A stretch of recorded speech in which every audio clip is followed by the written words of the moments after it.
story begins in 1944. With World War II coming to an end, the Allied nations met at Bretton Woods, New Hampshire, to create a new financial system which would stabilize the world once the war ended. With America poised to enter a golden age of prosperity, the U.S. dollar was chosen as the world's reserve currency. Under this new system, countries agreed to fix their currencies to the U.S. dollar, and the U.S. dollar would be tied to gold at a price of $35 per ounce. This meant that countries around the world could trade their currencies for U.S. dollars, which they could then exchange for gold. This created a system where all currencies were essentially backed by gold. The strength of a nation's currency is based on the strength of that nation's economy. And the American economy is by far the strongest in the world. Accordingly, I have directed the Secretary of the Treasury to take the action necessary to defend the dollar against the speculators. I have directed Secretary Connally to suspend temporarily the convertibility of the dollar into gold or other reserve assets, except in amounts and conditions determined to be in the interest of monetary stability and in the best interest of the United States. By removing the link between gold and the U.S. dollar, President Nixon created a system where all currencies were backed by nothing. This is what is known as a fiat currency. The average person is now forced to borrow well beyond their means, getting themselves deeply into debt. At first, this was to maintain a nice standard of living, but slowly, it has become necessary just to survive. By printing so much currency and devaluing it so heavily, it would seem that governments are essentially levying a hidden tax on their people.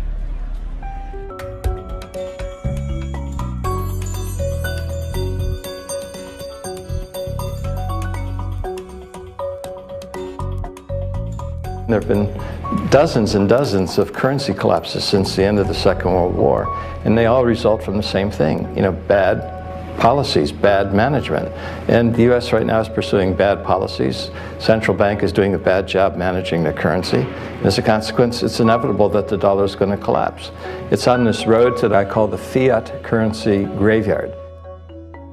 But history has shown us that whenever a nation tried to run its economy using an artificial fiat system, the end result is always the same: disaster. The dollar used to be backed by gold. It was gold that had the dollar. It's like everybody has tethered their ships to the Titanic of currencies, and so we're all going to go down. Gold is the only competitor to a national currency. Gold is money, and these national currencies are money substitutes that circulate in place of gold. Gold is what protects the people from the reckless policies of government. Gold is government chaperone. The government wants to be able to do whatever it wants. Gold stands in its way. So yes, gold is an enemy of big government, but it's a friend of freedom. It's a protector of individuals from government. It's not that the price of gold is going up. It's that the value of the dollar is going down. The price remains constant in terms of human effort and purchasing power. An ounce of gold today will buy the same thing it bought 2,000 years ago. If some catastrophic event happens, and we've seen them, how are you going to be protected? Gold is financial insurance. Would you rather have gold or a fiat currency? The current financial system may be dying, but where there is chaos, there is also opportunity. We have millions of people now taking an interest in what is money, the question of what is money, what should it be? And they're learning, especially a lot of young people. Time for the people responsible to wring the last few dollars out of a dying system, but also for those able to see the cliff edge approaching, time to protect themselves and their families from the imminent plunge. And in the end, that time may prove to be the most valuable commodity of all.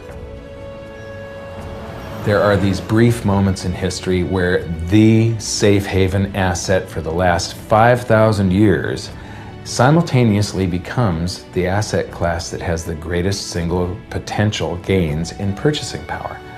We're in one of these cycles right now where money is the best investment.